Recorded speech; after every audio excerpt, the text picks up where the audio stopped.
We have a success story. Our very own director, Dr. Suhail Chughtai, would like to share his success story with us today. So please come up on stage. Big round of applause. Thank you very much.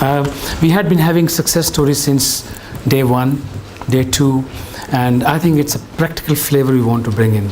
We just want to teach, don't want to teach only academics. Best thing is to have someone standing there and share what difficulties he had and how he overcame that to get to some point. So we had businesses like restaurants, law firms, and recruitment firms coming up on the stage for the last 2 days and sharing how they managed success. So allow me to just take you 5 minutes and take you through one aspect of success I met, and basically it's sharing how we achieved it. That's the whole scenario. I'm talking about ML Professionals Limited company. This is a company which met in 2 years, and it actually tripled its revenues from year 1 to year 3. And this company started with 10 patients a month. It sees orthopedic patients in clinics and examines them, makes medical reports, and those reports go for insurance claims. And that's the business. So we started back in October 2010. That's when the company was conceived. And then the company actually had only 1 clinic in a month. So from that point onward, the role I played for this company was multifold. Apart from my clinical practice, I had to go into all these roles because I'm not a businessman. And I couldn't afford a businessman to sit with me and guide me. So I had this first problem. Okay, how to employ a skilled person? I didn't have money to do that.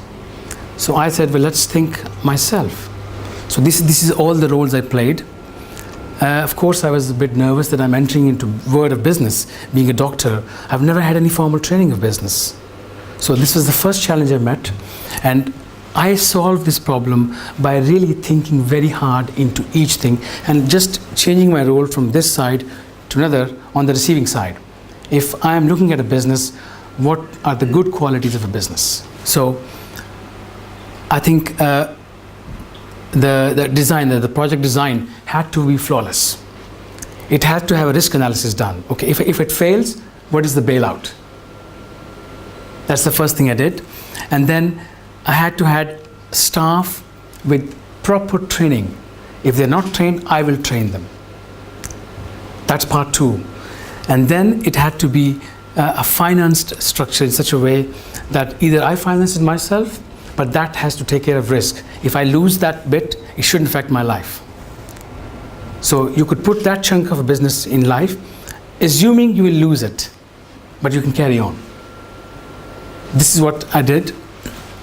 And again, as I said, it's not a businessman thinking, it's common sense thinking. And I mean, a businessman probably can think much, much better than that. But let's assume a person wanting to start a business without knowledge of any business. It could be any one of people from here. So what advantage I had was this. I had experience as an orthopedic surgeon. I had training in different countries. I had Microsoft certification IT, which really helped because I could structure up programs and write special softwares for the project. And but I had no prior experience in business. So I basically was relying on my ability as an orthopedic surgeon and added qualification of IT, which helped me to develop softwares. So I started with taking a small office somewhere and just sat with the designers and said, I want this wall there, not here, no, just move it back. Here, I want this table there, I wanted that socket there. Because the eye for detail, as an orthopedic surgeon, this is what I learned in my training, an eye for detail, that you have to really be very meticulous. Every socket has to be in proper place. And then we designed the logo. And the logo is, M is a medical blue color, and this is like an ECG, and the black color is law. As I said, I didn't have money to pay a designer, so I just took a pen and just different colored markers and asked my son, which appeals you better than my wife, than my neighbors. And that's how it started a logo. You could pay £500 for a logo. But I'm just giving advice to startups. Don't have to have money to start a business. You have to be creative. You have to really think detail. So I took a place in this building. This is Regent House in Brentwood, just opposite British Telecom. I took a floor there in that corner. I took two offices there and developed them, and then developed a team after taking one person, then two persons, and three persons, and 4 persons. In 6 months, I required a team of 6 people around me because practice was growing from 10 patients a month, 1 clinic, then 5 patients, 20 patients, then in fact in 6 months time, I remember it was 50 plus patients in 2 clinics. And then I started training them to the very, very core. I think the eye for detail is very important. You really have to even train the staff members. When you pick up the phone, how should you sound? Is the jingle sound? Is it just, hi, I'm fine, how are you? It should be really a sound which reflects the company. I think your lecture covered that. If you don't sound energetic on the telephone, you basically convey that, okay, I'm sick and tired, I really want to leave. So I think the detail is that you should listen to the calls picked up by your staff members. How are they sounding? And I think you can probably just train them accordingly. The best time to pick up the phone is for 4 o'clock. If they sound fresh at 4 o'clock, that's wonderful. You got the right person with you. And then the team grew up. And then we wanted bigger place. So we moved to Romford, great town. That's where we took the place. This is the business of medical legal professionals moved to 4th floor of this building. This is the 1st floor. 4th floor, that's the Eastern Road, and that's where the McDonald's is, somewhere there. As you turn right from there, if you know the Romford town, you know where McDonald's is. So we know it because we go for lunch there sometimes. So this is the 4th floor of the building. That's where we're based, medical legal professionals. This is the office upstairs. We wanted bigger place, and I quite agree with the comment you made in your lecture, the workplace. Okay, I think this place is bigger than what I need. But my staff knows that. I wanted them to feel they're coming to a bigger corporate office. I want them to bring their kids and show, look, your mom works here. And this is what I want them to get home. When they go home, they're as fresh as they came in. If I don't see them as fresh, I think I look at the reasons why. That is equally important to me. It's not that they do 10 number of reports in the morning. That's fine. But are they going home fresh? Are they going to meet their husband, their wife, their kids as fresh as they came in? They may be tired, but they haven't lost the vigor. This is what philosophy of my creating a business is, that you create a team of people who live happily ever after. They make money for you, but they're a happy bunch of people. So this place is quite a big place. It's 3,500 square foot office for 15 people, 10 to 15 people. At one time, you can have 15 people here. And then 3 months after moving here, I took this floor because we had pretty good financial success from the previous business. I thought the passion for training should reflect into some business. So we created an academic facility like today. And I'm sure that what you're benefiting today, they are free lectures. And because this all comes from passion, because I see people, when I see them learning, this really gives me satisfaction that there is some good thing being done. So this floor we took to develop this. Now, where you're sitting now, it used to be this kind of structure. You see the wall, the wires hanging up? You don't see any wires now. This part, it was a flat floor. So we created some steps here so that the last people can see everything. And everything was designed over 1 week and implemented in about 10 days' time. And that's the structure you have now. So this is Apex Center business, which is extension of medical legal professionals because of the success. And the present shape is this, which is basically a conferencing facility with a part of social networking as well for professionals. This is a little old picture where the team is now much bigger than that. So what I'm trying to say here is basically that, okay, this is a word about progress. Yes, we had 16, we have moved to now 17 clinics. The last venue is Crawley. The staff strength is now 18 on site and 5 off site. working on different other projects like web development, report creation, and basically Apex Center has come as an extension, as an academic extension of medical legal professionals. And it just reflects that if one business is successful, you shouldn't stop here. I must quote someone here. Sometimes the success can beat you because it prevents you to go forward. That shouldn't happen. If you are successful in something, that business shouldn't stop you to go forward. And this is what people really become a victim of success. And that must not happen. You should carry on, depute your responsibility to somebody, get in the driving seat, let the car be driven.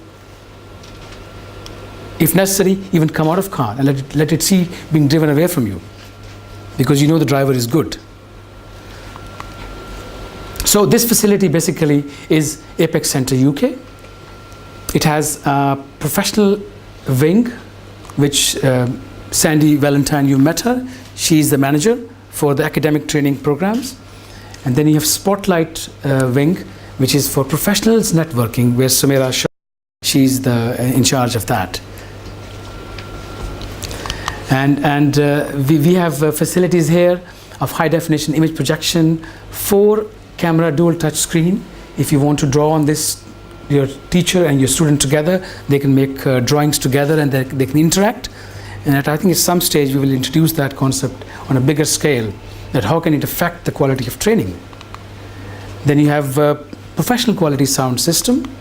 We have a video conferencing facility of 2.5 meg upload, TV quality, high definition quality. So we are relaying these programs. This program in fact will be on air on channel 805 every Thursday night. All the community shows will go on air as well.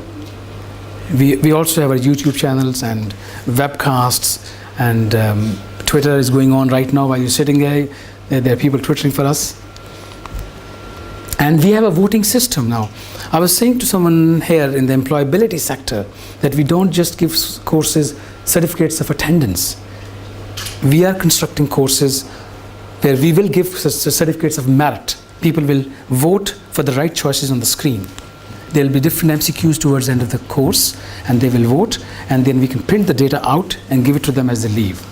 And this can be demographic data, because we can tell people from 15 to 20 did well than people from 25 to 30.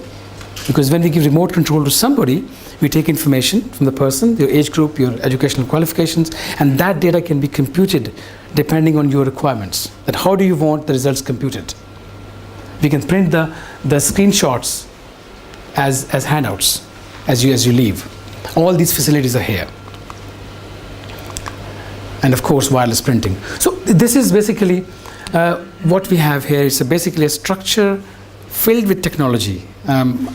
I happen to be a Microsoft certified instructor in PowerPoint, which gave me an insight into the presenter's side and a bit about the listener's side as well. And we try to create something which helps the presenter. I believe in these two things very much.